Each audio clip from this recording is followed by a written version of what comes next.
Welcome to Candid Conversations. I am your host, Coach Ken Canyon, a.k.a. the doctor, a.k.a. the professor. And I am alongside my lovely co-host with the red burgundy hair. Baby, your hair look hot. It look hot. It look hot right now. It's probably going to be hot in a minute. I have a hot flash. Hello, darling. How are you, look honey? good with your little Gucci shirt and stuff. I need some Gucci shoes to match. What say you? Don't know where you going to get them from. Get your boyfriend to buy them for you. He locked up. He No locked diddy. up. They won't let you out. Yeah, no, he locked up. All right, welcome, baby, to another episode of Candid Conversations. And first of all, before we get started, we would love for you to subscribe to our channel and hit that notification bell so that when we drop some new content, you'll be the first notified. All right, we back at another one. And last week, we talked about compatibility versus chemistry. It wasn't like, like in church, they have the rah-rah messages. Mm-hmm. It wasn't a rah-rah messages, one of those rah-rah messages, but it was a good message. It was a great message. Yes. And so for those listening, go back and binge on that. Mm-hmm. Ken dropped some really, really great nuggets last week. Oh, thank you, baby. I really enjoyed that. And I had a conversation with somebody over the weekend, and they talked about how it really helped them. Really? Yeah. Oh, wow. Help kind of make a decision, because you get caught up. We get caught up with chemistry. We get caught up when we connect with somebody and we don't think about the important stuff, like the core values and things like that. And let's be real. A lot of times it's lust. And that's what she said. Know about that. That's what she said. I realized that I was walking in lust and that we really aren't compatible outside of sex. And so that was a great conversation. A lot of people, Ned. Mm-hmm. And the reason why is because, like I always say, they look at dating incorrectly. Dating should be about collecting data. Mm-hmm. What we do is we get so caught up in the way we feel at any given moment. Ooh, our hormones right. Ooh, I see his name. He made my liver quiver. Nah, something that you used to say many years ago when we were dating. We went together. Oh yeah, we went together. Anyway, you used to say, I know that I like you because after sex, I still want to be around you. That's a real thing. Yo. Guys, listen, man, if he be trying to get rid of you after sex, I got to go somewhere. I mean, I know sometimes you just want to bust. Quickie, yeah. You want to pop. Oh, I got to go. But all the time, I'm going to go. You got to get up out of here because of that. Then the truth is, there is no intimacy. There is sex. Mm-hmm. But there is no intimacy. And we'll save that one for another day. That was good. Okay. So what you got for me? today? Well, first, hold on. I got to tell you about the sponsor. Today. I got to tell you about, we got two sponsors. Okay. Now. The first sponsor is... All right, first sponsor is the Relationship Academy. Yes. So our Relationship Academy is amazing. It is growing. We're almost at capacity. And if you're watching this, we had open enrollment last month. And I just want to say the Relationship Academy is amazing. We have a community of women who really are growing. They're getting in relationships, getting married. They're doing all of the above because, most of all, they're doing the work. They are doing the work. And the Relationship Academy sponsors this podcast. We have two. That's the first one. We'll talk to you about the other one later on. So I just had to say that. What you got for me? So today I have a letter. Uh-oh. It is a letter for the coach. What's wrong with me today? Okay. You a coach too. Why they don't never send you no letters? They're not We used did to get me. one letter for you. They're not used to me. Oh, you never get your own classes. Yeah. But I guess those are some couple, new ones. They share their teeth. New readers. We share our glasses. All right, we'll share. Yeah. Okay. You didn't say nothing about sharing teeth. Okay. Dear, y'all know she got to get used to having it. Yeah, hey, did y'all say something about my braids? Did y'all? Okay, all right. You got to get used to it. You can't get the classes around them. Okay. Dear Coach Ken, I have a problem. It's homecoming. And I was, as you would say, I was a pimp in college. My girl wants to go to homecoming with me this year, and I told her yes in the heat of the moment. Now I am stuck. Yes, stuck. You and Miss Canion seem like you have fun together. How do I include my girl and not lose myself in the process? I need your help, man. This could be the beginning of something great or the ending of something great. Signed, a pimp in distress. Why are you looking like that?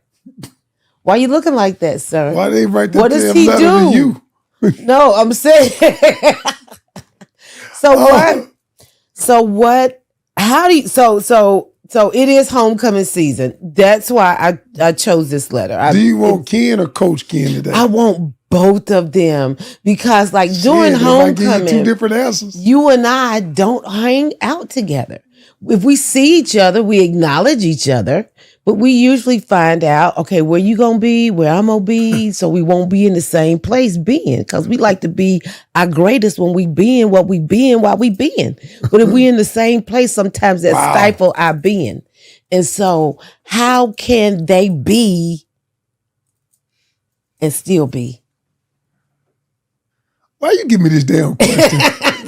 See, because it's homecoming, y'all. It's almost homecoming time. Okay, so like, let me give you some context before I answer. Okay. My college, my university, is in the same town that my wife was born in. Mm-hmm. North Carolina A&T Aggies, Aggie Pride. I had to throw that in there.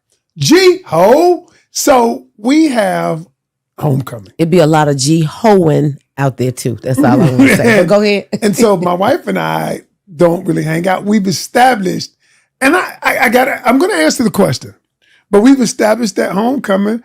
My friends come back. You know, my boys that I play football with, we hang out. We go to parties and we see G-Hoes be there too. Go ahead. I'm sorry. Other people that we would see. Now, this is a tricky one. It's a tricky one. And the reason it's tricky is because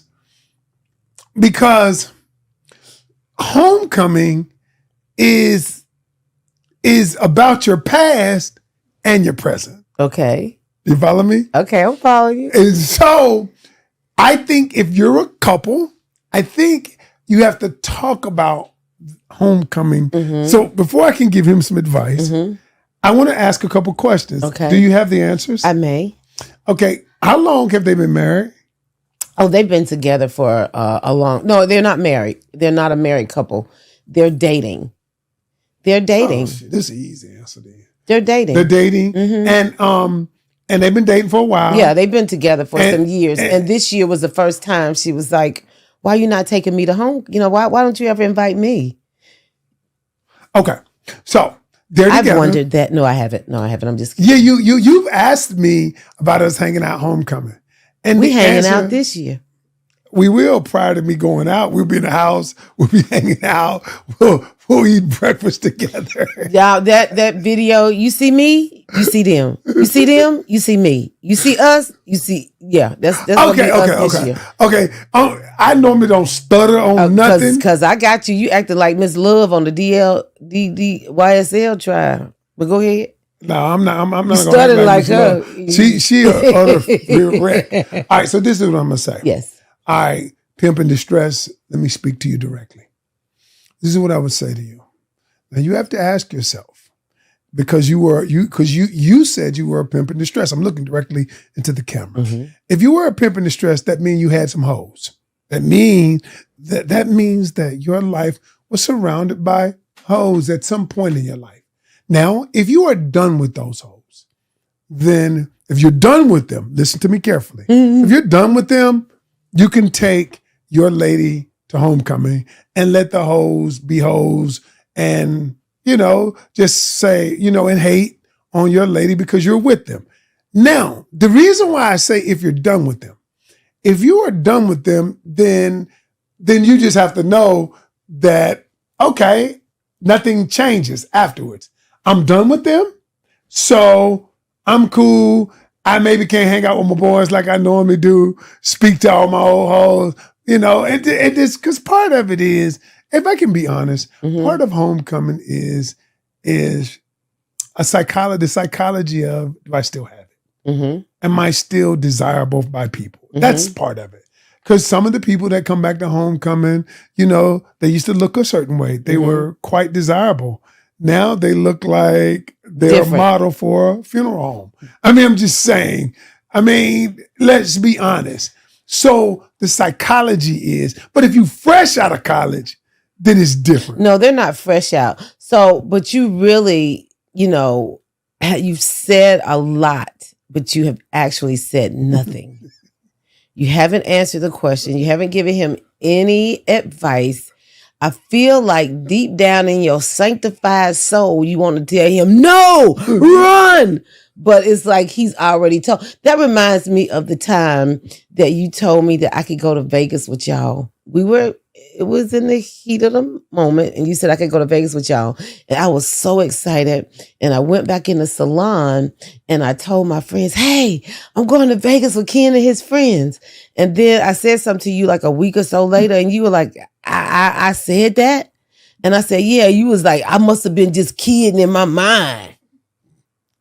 You remember that? I do remember that.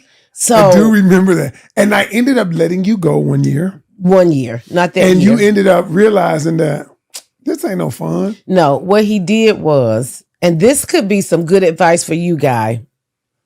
Not necessarily good advice, but this could be some advice for you. And I'd love to know what the audience thinks about this. But what you could do, and this is what Ken did to me when we went to Vegas. He made sure that we absolutely had the worst time ever so that I did not want to go back. Nah. With him and That's his friends. Not fair.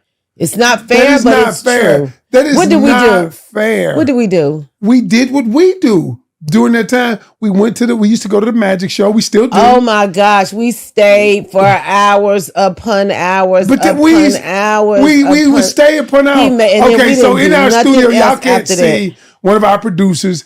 He's my man. He is my man. He goes with me to Vegas every year.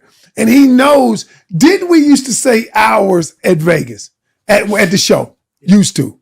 Baby, I was out there for about 4 days. He said, yes, baby. I was out there for about 4 days, 5 days. Yes, no, yeah. You were out there for 3 days, baby. No, I was out there longer than that. We didn't never stay for no 4 days. Y'all did. I'm talking about me and you didn't stay for 4 days. Listen, all I know is we stayed at the Motel 6. All the hotels in Vegas. We stayed at the Hotel why we 6. Stayed there. I'm not sure. Why we stayed there? Then we just didn't do nothing. So, sir, what I'm saying to you, I'm not, really saying about that. What I'm saying to you is if you make sure that y'all stay at the Motel 6. It was a good Motel 6. There was like a good one. It was a good one. I mean, it was, okay. Is there okay, I ain't gonna say is there ever a good Motel 6? Nah, that one was a better one. But anyway, a better one. I mean, okay, at that point, I just I just had to get you out there years ago. It was years ago, but those of you who want to try to come from me. That was 30 years ago. That was I don't know, it was years ago. 28, 27 years ago. It might have been 30. But all I know is I took you out there and I honored you. But then back then I didn't have the money like I didn't have money like I do now. So if you make sure she doesn't have a good time, she'll never ask you to go back, sir. All right. She'll be like, this how y'all do at homecoming. Can I be honest though? Yes. All right. So now I'm going to give some real advice. Get some real advice. First of all, I have to question why she wants to go. I'm going to have a conversation with her. Okay. This is the first step. Good. Step one. Yeah. I have a conversation with her why she wants to go. Now, if she wants to go to be known that she's my lady, then by all right, okay, let's go. Let's do Well, that's not why she wants to go. She wants to go because it just seems like fun with him. Like he always come back and so she wants to experience that. But it won't be fun for her because part of homecoming is homecoming. Is I'm going back to the place where I had, remember, homecoming is part past, part present, and then a little bit of future. Well, the part past is what I used to do, Mhm. hanging out with the people I used to hang out with. Because in my present life, I'm no longer hanging out with them. Right. You know, Okay, so very the good. fun that I'm having is based on past memories. Okay. Because what do we do when we get together? We tell every story we done told 100 times. Mhm. We tell the same damn story 100 times, but it's still funny.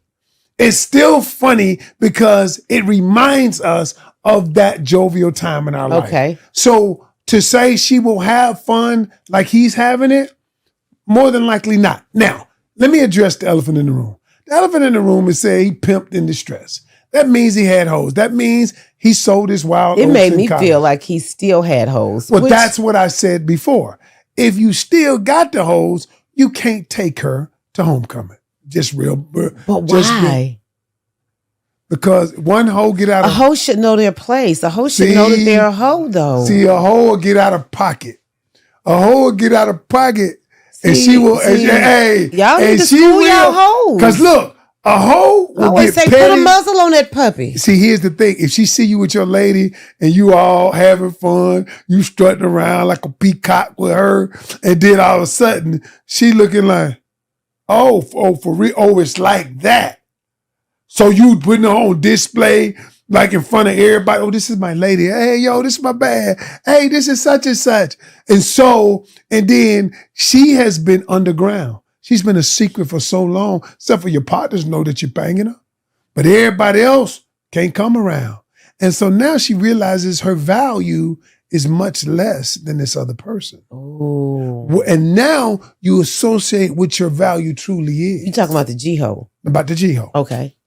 But no, about homecoming, not G-ho. I'm talking about, I'm calling the Yeah, garden tool a G-ho. Yeah. And so now when she realizes in an emotional moment that, yo, this nigga done bought this bitch, that's what she's saying. This nigga done bought this bitch up here, and and you was fucking me last night. I'm just thinking. I'm saying what's going on in their mind because y'all know I don't stop cussing for the most part. I'm just telling you what's going on in their mind because y'all know what I'm talking about. So that's why I say if you still got something going on with them and they're going to be there, I wouldn't bring. I'm just saying. How does he do what you did and say? What did I do? I must have been just keying in my mind. Like how? But I didn't have nothing going on out of Vegas. No. That's not what I'm saying. Yeah. My question is, how does he? He's told her she could go. If he does have situations, back at whatever his college, how does he uninvite her or pull the plug on that and still have a relationship? What does he do? You don't pull the plug. What do you do? If you love this woman and you want to be with this woman, you let her go. You let her come. But what about the your side pieces? Every one of them, I'm calling them. If I got something going on with them, look at him. Hey, listen, my girl want to come because they already know you got a girl. They already know that. My girl want to come, and this year. So I'm just saying, you tell them in advance. You cannot surprise them. Ooh, so Mr. Pimp in distress, no surprises. Yeah, no surprises. You need to call if you have some women out there that are looking forward to seeing you this year, homecoming. You get on the phone, you inbox them, you Instagram them. Look, don't look at me. Don't look at me. Yeah, I mean, but do you not even have a conversation with those people, or do you just make it light? Do you ignore them totally? No, you don't not have a conversation. That's a good way to get. No, you be like you act like, especially if you tell them and they understand. No, you speak to them like you speak to what's up. Because when I go to homecoming, I know a lot of women that went to school with me. A lot of them, just like I know a lot of guys. So you giving everybody dap, hugs, everything. We taking pictures with everybody. So nobody knows who's what unless somebody wants them to know. Do you remember that time it was a homecoming and be careful. This girl, me and you were talking, and this girl walked in between us. For real? Yeah, she just stepped in between us. It was like Canion. How'd she do it? She had that neck and she was Did she look good or not? I can't remember. I was so furious. I just turned around and walked away. Did you? I did. So, why did you But- walk away? I don't know. I just was so angry that I just felt so disrespected by her. I don't remember that, but I'm gonna tell you. What I will say is that's why he has to be careful, because people don't mean to be disrespectful, but at homecoming, everybody's talking to everybody. So I might walk by you and be like, "Yo, what's up, Nat?" Like in school, you was my dog. We maybe didn't have anything sexual going on, but you might, and that's part of what homecoming is. You talking to somebody interrupt. Some of my partners say they hate to walk with me. They hate to walk with me homecoming because now people knew me back then. Now even more people, yo, I see you on social media, or I see you on TV, or whatever. And it's not that people are trying to be disrespectful, even the women. It may come off that way, but everybody's just embracing everybody. Why are you doing that? Is this thing on? I have an announcement to make. Like I have secured a ticket for homecoming. Oh. I will be at the game. I'll be at a few functions. If you see myself and Ken talking, stand there and wait your turn. Do not. She different this year. Don't walk in between us like that, all disrespectful and stuff like that. We done. I don't even recall that. Do you? I remember that happening. I remember that happening. I can tell you where we were. Do. Yeah, but I don't. But I just think that is just so. And let me just say this to men and women during homecoming: if you see somebody with their significant other or their spouse or their side piece or whatever, when you roll up, speak to the other person. Speak to them too. Speak to them the too. other person. Absolutely. Like it cut out. I never, ever, I don't care how close or how friendly me and someone were. I will never speak to a gentleman without acknowledging the woman that is with him first. I don't know if this is somebody you're talking to or if it's your wife or if it's I don't know who it is, but I'm always going to be respectful in that way. So I want to say that. Well, you give the advice. I'm just saying. I just want to throw that out there. I like that. That's yeah. some advice. That's. And I will say, this is a delicate thing, but I want you to understand this. If you really dig her, let her come. I mean, I say let her come. Now, listen. The truth is, you may not have as much fun. You might not, because you used to flow in a certain way, and with her. With her, you may have to flow a little different. So question, is it okay to not involve your significant other in every activity you do? No, I'm going to ask her. No, let's just say, okay, you play ball. Yes. Okay, so there are some things that you and just the guys do. Yes. And so would you feel bad about leaving the girl behind at the hotel or wherever you guys were? No, not if it's the guys are doing it. So he should be okay with doing some things without her. Yeah. I have no problem with if me and the guys, because I've seen what that does when a dude brings his lady around and it's just guys, just guys, no ladies around. It's kind of awkward because again, we tell the same stories. We tell the same stories of what we did, who we did it with, who did us, all of that, and how they look now. Listen, the same stuff. But like I said, it was a part of our past. You be talking about past booty doing homecoming. Especially if I see her, but I don't talk about booty. I don't talk about like. What you say? Yeah, I used to hit that. No. They probably already know that. They already know that part. I just was curious. They already know that. But can I tell you what we talk about? Like, yo. Looking kind of like she done got hit by 3 cars. I'm just being honest. That's more of the conversation. Because my other dudes know. All my partners know who went with who did it. We all know. What about the sneaky links? Y'all don't reveal the sneaky links. Y'all don't reveal the sneaky link, and then y'all be like, "That was you, man." You be like, "Ah, dog." As long as I've been coming to homecoming, They I know already all my man sneaky. I know link. my partner sneaky links. They know your Y'all sneaky like, link. I might have learned that 10 years later. Okay. I already know the sneaky links. It's So okay. what I'm saying is, we're not talking about somebody we knew. And by the time you've been to homecoming, as long as I have, if somebody's trying to get with someone else that is coming to homecoming, they don't make that known.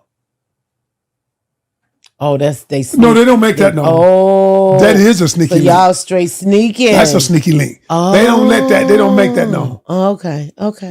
Ain't no. See, you ain't kissing and telling. You kissed and you told. But you're not kissing and You telling. ain't kissing and telling. Okay. Yeah. That's good. I like that. I like that right there. So what is the last piece of advice you would give to pimp in distress about homecoming? Don't let your past affect your future. Ooh, dig into that just a little bit, Don't Kenny. let your past. Listen. Don't allow you living in the past about your past accolades, your past acumen. You was the man. You was a pimp. Affect your future. Because at the end of the day, if this woman, you really into her, you must be into her because you're even contemplating letting her go back to homecoming. So don't let some stuff you did 15, 20 years ago affect something you're going to do 15, 20 years from now. Or you could just say what Kenny said to me.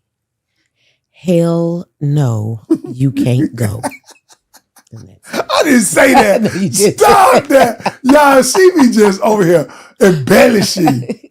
But it do sound good, though. Give me the card game. Give me the game. I'm going to get the card out. You talk about our next sponsor. Okay, our next sponsor is, y'all, we love to do this podcast because we often give you real stuff about real relationships. And when we created this game, and we've been selling a lot of these, y'all, the Moment of Truth combo pack, and we did the Moment of Truth. Moment of Truth. Here. All right, and she about to go over Oh, there. I'm sorry. but I hold was on. looking at the cards, the Moment of Truth. But that ain't the sponsor. I was just telling them. Oh. I got caught up. Hey, look, I got caught up too. The sponsor of the show is called, we got so many products, y'all, that are doing quite well. And the other product is the Pocket Communication Coach. And this month, it's going all over the world. Pocket Communication Coach. We changing lives. Yeah. When you don't know how to say it, because most people, 98.3% of people are poor communicators. So we developed an AI software. I programmed it for 8 months to show people how to communicate, to show people how to get past stuff like homecoming, what to say. How do you weasel your way out of it? No, really, how do you communicate through it? And if you're interested, we want you to go to pocketcommunicationcoach.com and I want you to sign up and check it out for 3 days for free. Free. And after the 3 days, if you like it, it's $20 a month. All right? Now, that's it. All right, y'all. So we about to go through the game. We always do at the end of the thing. At the end of our podcast, we do the Moment of Truth, sex version, or The original. the original version. The original. So, Net, you going to ask the question I'm today? going to ask the question from the original version. All right. We always, and I chose this question You because... need the glass. We only going to do one question today. Okay. So I chose this question because we are in, you always say everything is so transactional and we get so caught up in stuff and in things. So here's mine. Get past the braid. Oh gosh. Past the braid. Ooh, that was Don't bad. let the glass get Okay. covered. Okay. Your boo asks to get married, but can't afford an engagement ring. Do you get married anyway? The ring isn't that important.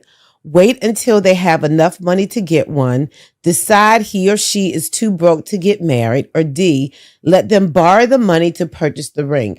Audience, I really, really want to know what your thoughts are on this. I want your feedback on this. I'm going to ask it again. Please. Your boo asks to get married but can't afford an engagement ring. Do you A, get married anyway? The ring isn't important. B, wait until they have money enough to get one, or have enough money to get one. C, decide he or she is too broke to get married. Or D, let them borrow the money to purchase a ring.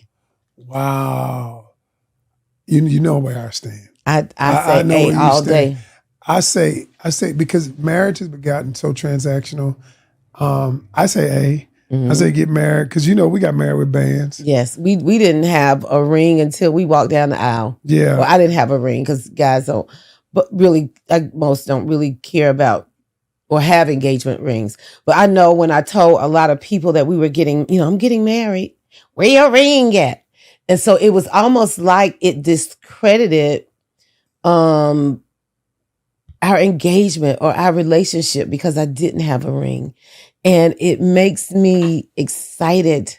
It makes me happy now that I did not put so much into that and I put more into our relationship. Yeah. And it has. But I get the people who are saying, you got to have a ring. Because I get it because it's what the ring represents. It is not the ring itself. Now, some people just want a ring, but the ring represents my commitment to you. So I get it for those people who want the ring. It's just like, I'm going to give you a prime example. It's just like somebody told me, one of my clients said, her husband said, I'm going to give you two choices. You can have a wedding or you can get a house. You choose. You can't have both. You can't have a wedding because what they were spending on a wedding, they were spending on a house. And she said, I chose the house. And she said, I'm glad I did. But the reason I say that, but I'm not knocking the people who say the ring because for them, it's what the ring represents. And I get that part. But for us, it was like we were going to build together anyway, what we've done. I'll leave you with a quote from Bishop Otis Lockett. Yes.